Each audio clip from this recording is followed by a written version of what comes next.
It's time for Talking Trek, and you are hearing not Galaxy Quest music, but the theme song to Star Trek Lower Decks. I am Dan. Over here, we've got Brian. Oh my god, there he is. And we are here to talk some Trek, and I am going to stop that intro music before CBS All Access takes down our video. So, right? Oh my god, those sons of... They're promoting their stuff. I know, that's the weird thing about it. It's not like we're here stealing from them or... right, we're trying to get more people to watch their program. Oh, yeah, we're celebrating it. They punish us. Anyway. It's aggravating. Brian, I'm going to say the state of Trek is strong, my friend. What are your thoughts? Oh, my gosh, I agree. So, I mean, obviously, everyone who's watching, all me and you of us. Yes, all us. More people watch it later, and that's the fun thing. But we are in, I've said it before, we're in the second golden age of Star Trek. It's wonderful. It's a great time to be a Trekkie. I hate the term Trekker, so I don't use it. No, it's stupid. It is. It's doing exactly what Star Trek says not to do. You know, it's creating splinter factions and one group to look down on another group. It's ridiculous. Yeah, you know what a trekker is? Somebody who is hiking a mountain, and they probably also prefer hiker as a term. I wouldn't know. I've only just started doing it seriously myself, so I'm going hiking. I wouldn't call myself a hiker. Okay, there you go. Someday soon you will be a hiker. Maybe, right. But that day is not this day. Not this day. Oh my goodness. We are 3 weeks in now to our 23 weeks of new Star Trek on television. This is insane and amazing. It is. And it's what did you think of last night's, or I'm sorry, excuse me, not last night, it's today. We are those people right now. This isn't quite a reaction video that came out at 9:00 this morning, but it is same day. So, hey, this is great. Same day. I watched it this morning. I didn't get to see it on my enormously obscene television. Okay. How obscene are we talking? 70 inches. Oh, that is obscene.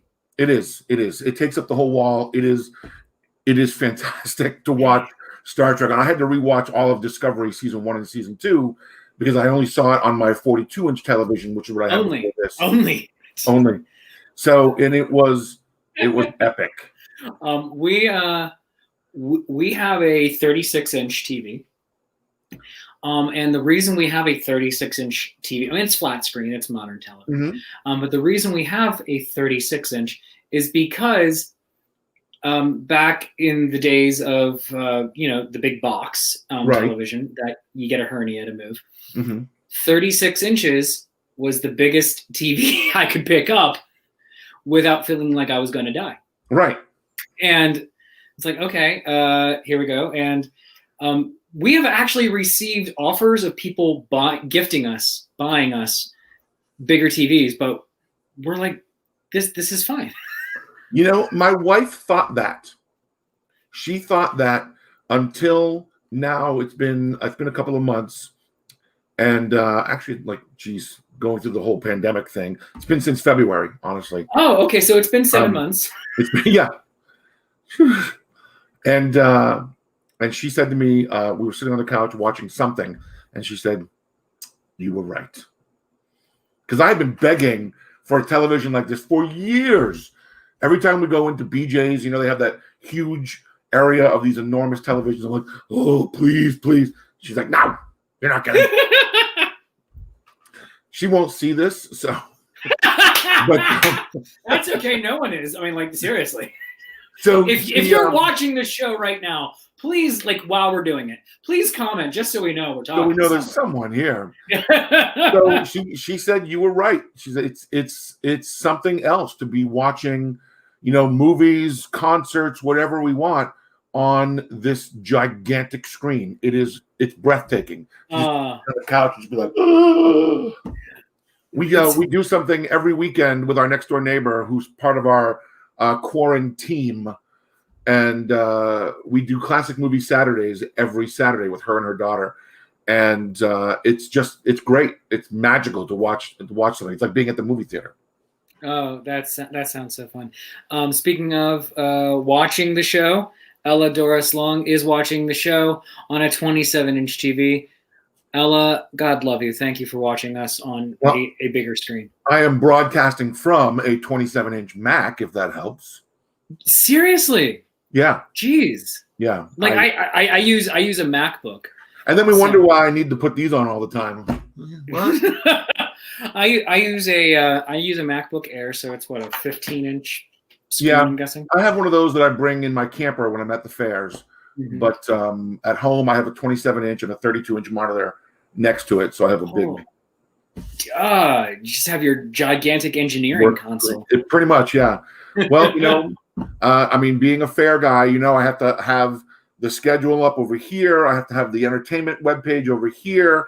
I have to have photo editing for all the manipulation of all the photos I have to do. I got to make you look good when I post you on my website. I mean, I don't do that on my own. I do not look good on my own. So thank you. I appreciate it. So maybe, let's see, what are we? Almost 9 minutes. Oh no, 7 minutes. We're almost 7 minutes in. See, this is where I got to do this. 27-inch Mac. I still have to put these on. Yeah. You can increase the font size. Then I need to get a third monitor because everything will be taking up too much space. I need to. Oh Lordy.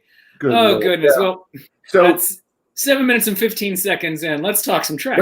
Let's talk some Star Trek, for goodness sake. Oh goodness. So the USS Cerritos is heading to a peace conference at Cardassia Prime. Before that, we get a nose-to-nose shot, starship to starship, with a Klingon bird of prey. Oh my gosh, it was so great. That was beautiful. And it was a classic, of course, a classic bird of prey. I mean, set in this timeline, that's exactly what you would expect to see. Yeah. And we didn't see it for more than a few seconds, but it was beautiful. Oh, by the way, maybe we should mention this. Spoilers. All the spoilers. Spoilers for today's episode of Lower Decks on Talking Trek. But oh yeah. I'm sorry. Yes, we are giving spoilers. Sorry. Yes. Yeah. Content warning. Spoilers. Of course, if you haven't seen Lower Decks, stop watching us live and come back later and talk with us some more. But yeah, it was great to see that. See the classic bird of prey. And what did you think of that whole? I don't know what we call their bar, 10 forward or whatever. What did you think of that whole scene with the loud volume and? Oh, I thought it was fantastic. Everything from Boimler doing Irish style fiddle playing and step dancing. It looked like he was trying to do. Yeah, and also he's trying to pull a river dance moment, and then it also turning into from that sad artistic production to this crew coming in with their loud heavy metal. Maybe, I don't know. No one knew what to make of it, but you'd think the Klingons of all people would go. Nice. Right, exactly. But no, he was offended. And I was thinking about that. I'm like, how did that sound travel to the bird of prey? Space. Hello. Maybe there was an open channel. Open comm channel had to be. But also, Star Trek A, you always hear the explosions in space. You do. So they're like, it was vibrating. You know what? I got it. They were nose to nose. Their shields were close enough to each other, all right, so that it's still vibrating molecules. It's not vibrating air molecules per se, but it's vibrating molecules, all right, the sound waves. So the shields overlap like a spatial Venn diagram. Yeah, a little space Venn diagram of starships. And they're like, "Why are we shaking? This is offending me, you Patak." And there we go. That it didn't make sense, but Dan fixed it. All right, so open comm channel works for me too. Oh yeah, open comms. And Susan would like to remind anybody watching that multiple starships that are in the bird of prey class are birds of prey, not bird of praise. I will smack someone. I will smack someone. Praise in that case, not a word. No. Birds of prey, attorneys or surgeons general. Yes. But if the ship is called Bird of Prey, yeah, a lot of birds are in the sky. Oh my God, we're having our own. So this vexes me.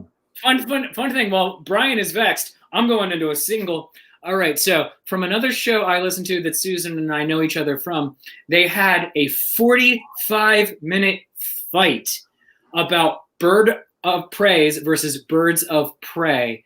And then it extended over into the fan chats on the side, which then came back into the show for another episode. Holy cow, Susan, what have you done? Oh my God, I blame you. But also, if you say bird of praise, you're wrong.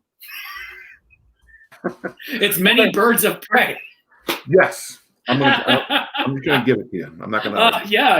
You know what? Discretion, better part of valor. So, all right. So the 10 forward. I like that space though, because it's kind of how Data would do his poetry recitals, or Riker with his jazz band. It seemed to be like the de facto hangout / it's open mic night. The rest of the crew after Boimler does this, they're like one guy, and then the Vulcan up in the front who just looks confused, but also that Vulcan was drinking something. So what alcoholic drink would a Vulcan be drinking? Do Vulcans drink alcohol? I didn't think they did. They don't eat meat. Yeah, no, they're a culture of vegetarians, but I assume that they might want to get a little intoxicated, especially if you're on the lower decks and you feel the need to have buffer time. Right. So, all right, let's move into the next segment. They're on their way to, like you were saying, Cardassia Prime. Yeah, and they get derailed. They get sent somewhere else because the conference was going to go to Vulcan instead because Cardassia Prime sucks, as the Admiral informs them. The captain is very upset, so they go to this other planet with green skin alien people who love crystals, and they sure do. They must be Ren Fair patrons. They had spears too, so I want that to be a thing. Oh, in 2021 at Ren Fairs and whatnot, people bringing crystal spears and swords. Yes. That'd be amazing. Please buy them. Oh, that'd be so amazing. So all right. So the landing party, they don't beam down; they take a shuttle. Yes, and they go down and they insult. Which Commander Ransom insists on piloting down himself, right, instead of the autopilot. The interaction between him and Mariner is interesting, and that seems like it's going to take an interesting direction. I think it is. Well, they also led us to believe that it might at multiple junctures in this episode. They do so much with so little, and it's beautiful. So they come down to the planet. They insult the locals by offering the wrong crystal. And they offered a log instead, which is incredibly insulting. Throw that still back up. Jack Ransom. That whole scene is so funny when he's like, trying to smooth things over, and she's like, "You're right, that was awesome." Because when he prepared to see something awesome, and he gets his ass handed to them. It was hilarious. I think I laughed out loud 3 or 4 times during this episode. Oh, absolutely. This was fantastic. I mean, just the aliens explaining themselves of like, this is what we're going to do. And there's the one guy who just sounds more like a lawyer than anything else. He's like, and here's our biggest warrior. We like to normally wait until the last moment to get the ultimate reaction, but he's here now. It was great. I enjoyed it. It was so fantastic. So I will say, and you're just kind of going off on a side tangent about the episode overall, I ended the episode not liking the captain. Oh. Yeah. Okay. I said to myself, I'm like, she's a jerk. She's a nice drum. The whole, I mean, she was screaming at people. I mean, she was totally behaving in a non-Starfleet captain way. Little bit. Yeah. But you know, and I know that's they're actually trying to show us the perspective of the lower decks people. You know, that's how they see them. But this was her on the bridge. And Jacqueline Dwyer wants us to have a Vulcan brandy or a Vulcan port. Why not Vulcan Starboard? I only have a Picard wine back here. I think it's I don't even know what the heck it is. And then I have the Starfleet Special Reserve. Once upon a time, I had a bottle of Romulan Ale. And it was, and of course we opened it because we were in our 20s and stupid. And it turned out to basically taste like a melon ball. Once upon a time, I made my own, and I don't remember the rest of the night. That is either a very good or very bad night. Whew. Awful. Anyway, yeah, I didn't like the captain at all. I on multiple occasions, I'm like, all right, is she just, having a bad day? And the whole episode, I felt she was a complete jerk. Okay. And that's actually how I expected, because this is from the creative staff behind Rick and Morty, because it was being billed as a comedy. That's what I expected from everybody, or at the very least, the whole command staff.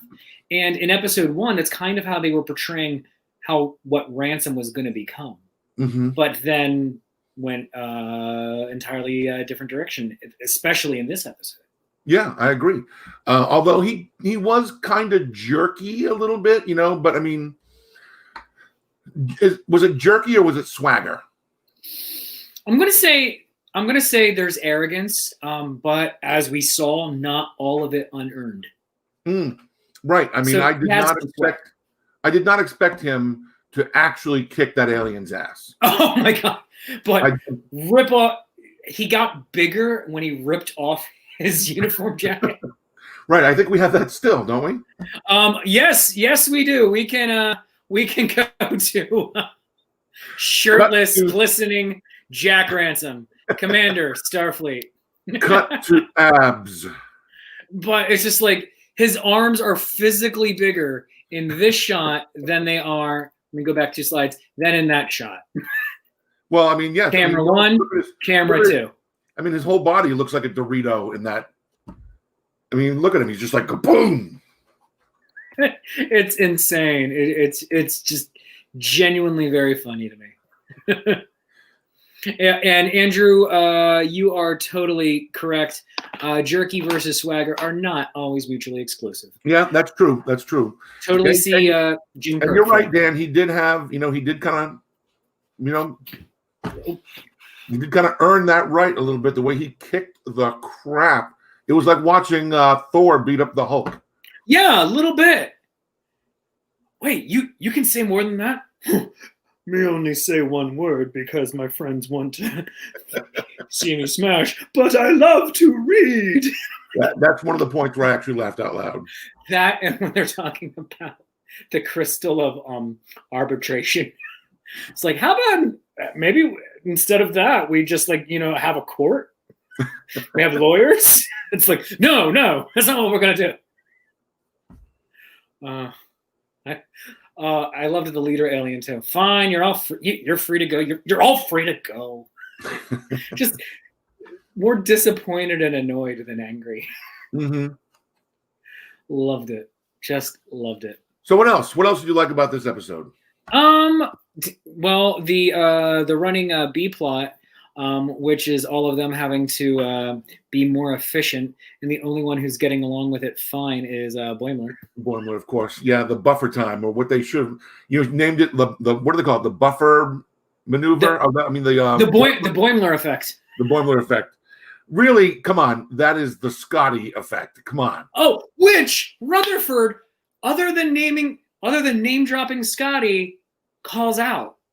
He says. Really? Rutherford says, "Oh yeah, you're supposed to. This is what we do. Say it's going to take longer than specs say, and then when you finish it faster, they're impressed with you." He didn't name Scotty in that, though. He did not name Scotty, okay. but they do it. But Boimler in the Turbo Lift was singing the Next Generation theme song. Right. That was pretty amusing. I was like, what just happened? Yeah. But I loved it.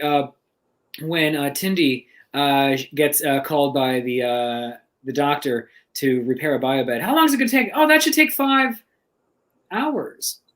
Outstanding.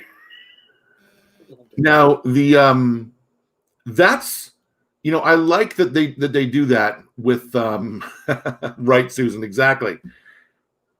I like how they kind of continued what they were doing last week with the senior staff, with the way the doctor reacted to that 5-hour quote. It was like the great job.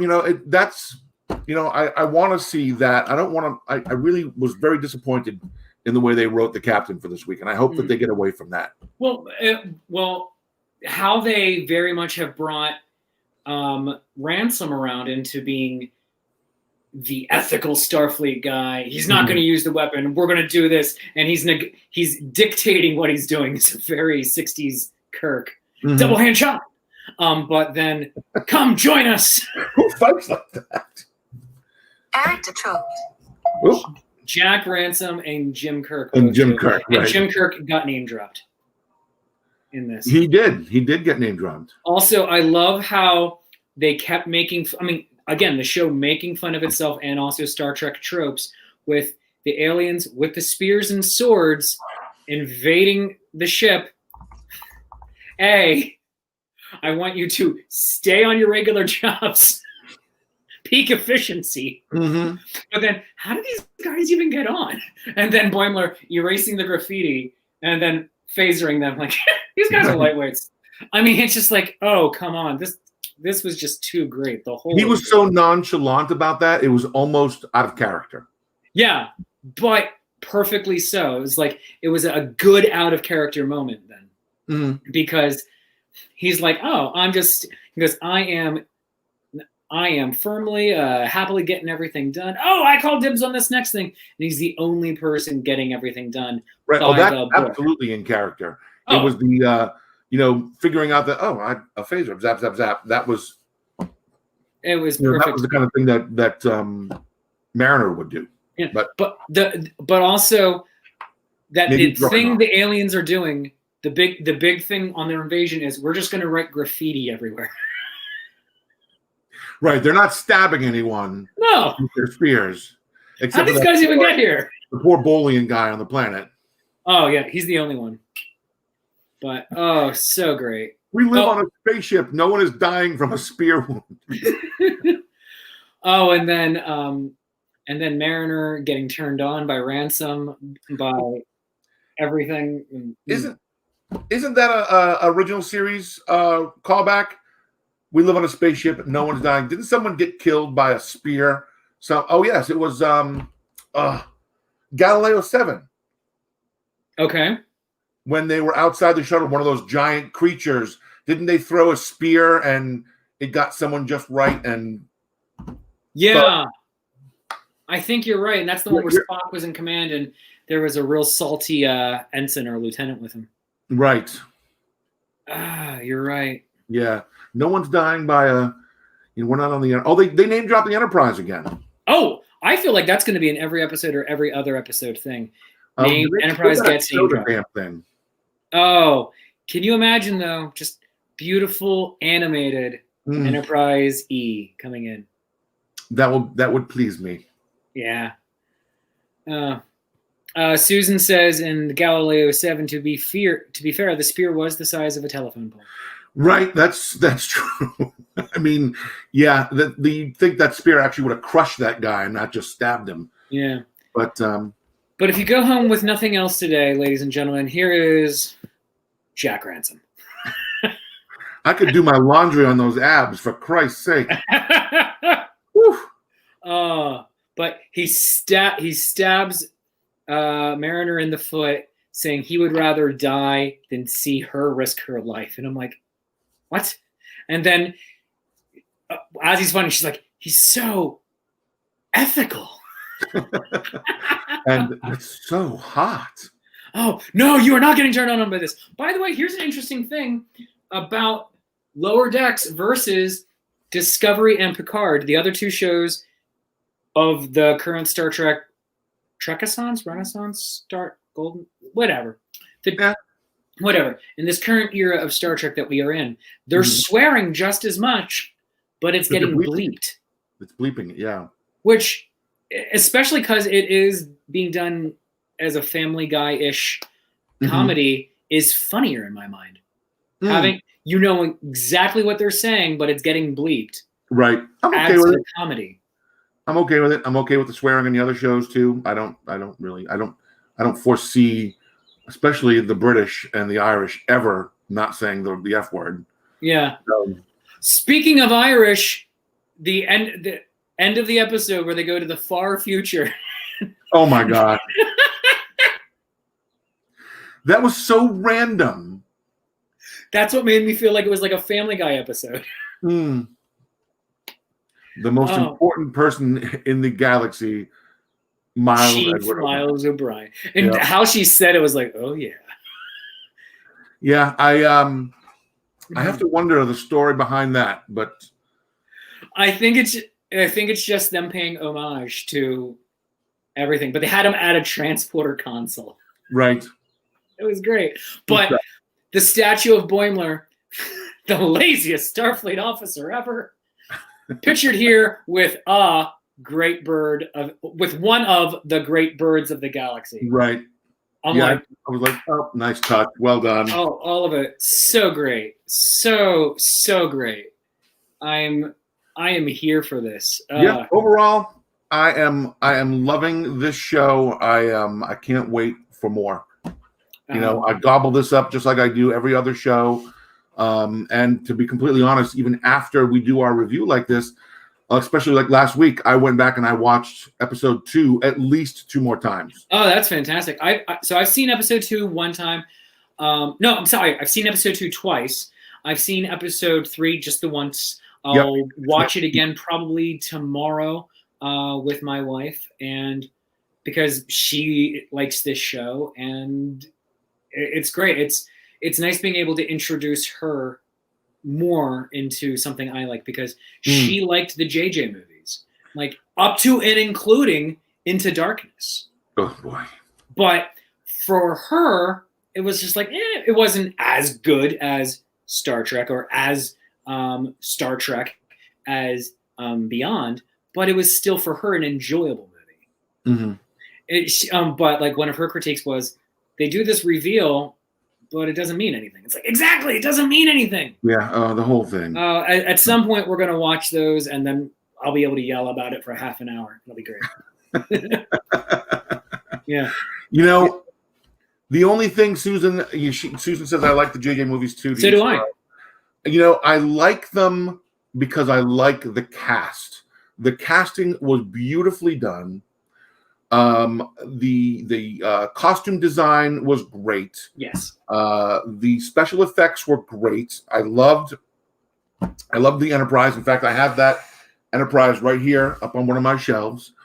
The writing was so bad in all of them that I honestly, I don't think I could give any of them a rating out of 1 to 10 over a 5. Maybe Beyond would get a 6.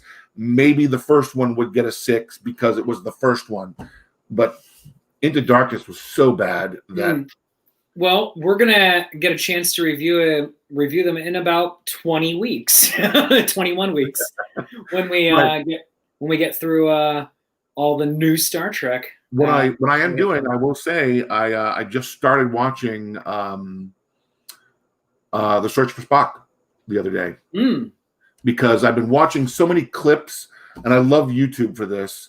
Been watching fan redo of the special effects for Star Trek II, for Star Trek III, with the Enterprise arriving at Space Dock or leaving Space Dock in Star Trek II instead of out of dry dock.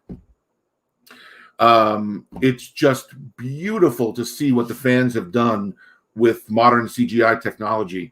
and I just love seeing the Enterprise, the refit like that. So I've been watching a lot of these clips lately, so it got me inspired to watch The Search for Spock.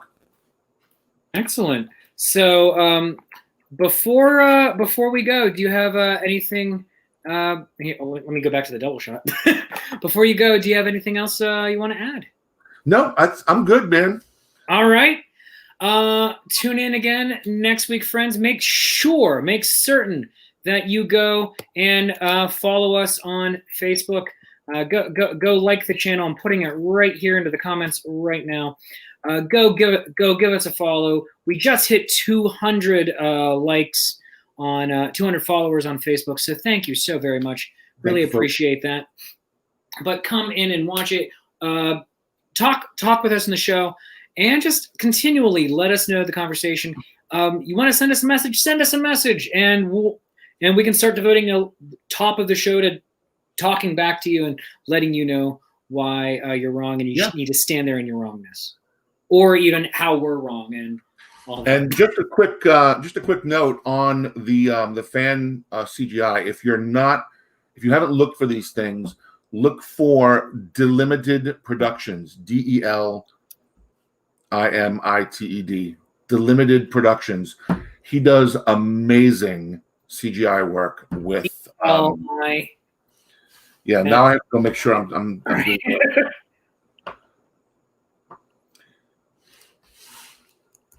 As Brian's typing, let's just you and I have a moment to talk. I mean, seriously. Yes, Delimited Productions. All right, spell it out one more time. It's Delimitted Productions. All right. Just threw that in there. Go find their stuff. And he does right now. He 5 days ago he dropped a redo of the regular one scene from Star Trek II. Ooh. Yeah, he does great work. Go check it out. He actually has a project called the Unity Project where he's redoing all of the digital effects, redoing all the special effects in modern CGI, and it's breathtaking. I wish there was a way to have him splice it into the movie so we could get it all together. There probably is. It would just cost an arm and a leg to do it, and then would Paramount even let it happen? What I really hope is that he does it for Star Trek V. What is God named with the starship? I think I just watched that clip the other day. Oh my God, I'm so pathetic. I watched clips from Star Trek. To an extent, okay, real quick on Star Trek V, and then we should log off. But on Star Trek V, because of beta canon, I want the God figure to arrive with a Q, like the white light and that very particular sound effect. You think he's a Q? I think he's Q adjacent, if nothing else. As was Trelane, the Squire of Gotham. Trelane, I can go with that without even a moment's hesitation. The God creature in 5, I'm not sure. I don't know if I would go that way. He's definitely some kind of powerful thing. But they destroyed him with phaser blast from the Klingon ship. So, or did they? I don't know. Well, yeah, we don't actually know if he was destroyed or if just hurt. But just temporarily, who knows? Yeah, but enough for them to get out. But I think he's definitely Q adjacent. If I remember correctly from the novel, what was the name? It was an amazing, fantastic novel. I think it was Peter David. Q Squared. That is it. Q Squared was the novel. The concept is parallel timelines in the Next Generation world, and the Squire of Gothos, Trelane, becomes not just as powerful as Q, but more powerful than all Q. And then the being in the galactic core was from outside of our galaxy and then was brought here, and shenanigans ensued. Interesting. Oh yeah, it was very interesting. It's a fun book, and that being that God figure is not an integral part of the story. It's just a side thing that's happening while Picard versus Picard versus Picard happens. Excuse me, I'd just like to ask a question. What does you can't ask the Almighty for his ID? It's such a quotable movie. It's a great it you know, it's not the best Star Trek movie, but it's like, you know, it's almost, I want to say it's almost like Crystal Skull, when if it's on, I'm watching it. Yeah, it's watchable. It's just not good. Right. It's like Generations. Generations should be so much better. Did your communicator literally just go off in that moment? It's my phone, which has the Star Trek communicator. Boop, boop sound. Love it. All right. The Bluetooth communicator, but it's not tied in. I only use that during the fair season. Well, friends, thanks very much. And if you go home with nothing else this week, if you go home with nothing else at all, here's Jack Ransom. Once again, Myth, the legend. All right. All right. We'll see you next week, folks. Bye-bye.